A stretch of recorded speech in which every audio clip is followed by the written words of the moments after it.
Olá, meu nome é Gustavo Nascimento, faço parte do grupo de pesquisa Leituras Contemporâneas, Narrativas do Século XXI, orientado pela professora Luciene Azevedo, e hoje eu vim apresentar minha pesquisa de iniciação científica intitulada Escrita Não Criativa e a Apropriação na Literatura Brasileira. O termo escrita não criativa, cunhado pelos pesquisadores Kennedy Goldsmith em seu livro Uncreative Wireframe e pela Marjorie Perloff em seu livro Gênio Não Original, tentam delimitar o cansaço vivido pela literatura estadunidense em meio a um cenário de criação literária que supervaloriza a originalidade. Nesse contexto, a escrita não criativa seria o compromisso dessas novas obras literárias criadas a partir dessa escrita conceitual em seguir os princípios da não criatividade. Um dos exemplos da escrita não criativa é uma obra do próprio Kennedy Goldsmith, que transpõe toda a edição do New York Times do dia 1º de setembro de 2000 em uma nova obra intitulada Day. Por isso é interessante pensar, para minha pesquisa, a escrita não criativa no Brasil. No Brasil, um dos grandes estudiosos da escrita não criativa vai ser o Leonardo Villaforte, que vai tentar expandir o entendimento da escrita não criativa. Para ele, algumas obras que seguem o princípio da não criatividade podem expressar uma voz autoral diferente do texto original e também uma nova subjetividade. Pensando nisso, ele cunha o termo escrita recreativa, que para o Villaforte está mais próximo da produção literária no Brasil.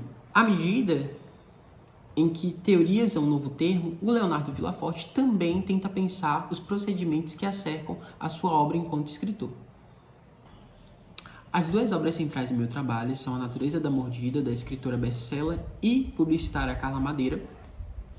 A obra conta, basicamente, o encontro de duas desconhecidas em um café e, a partir desse encontro, elas se tornam amigas.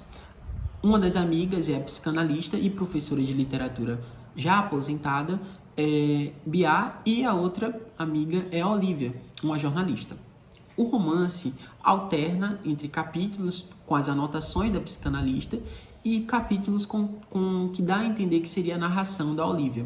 Em meio a essa história que se divide em dois focos, existe a progressão da amizade das personagens e o desenlace de conflitos familiares. Outra obra essencial para minha pesquisa é o livro Opsanis Viata, da professora universitária e pesquisadora Verônica Stiger, e basicamente o livro conta a história da viagem do Sr. Opalka de volta ao Brasil para encontrar o seu filho que está em estado terminal.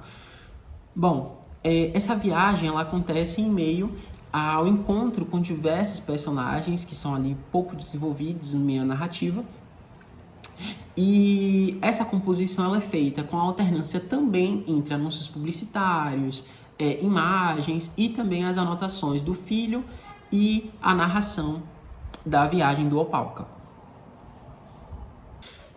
Em A Natureza da Mordida, a demência faz com que a professora de literatura Bia perca a noção do que seriam as referências literárias dela e do que seriam seus próprios pensamentos, fazendo com que ela misture as referências com a sua própria vida.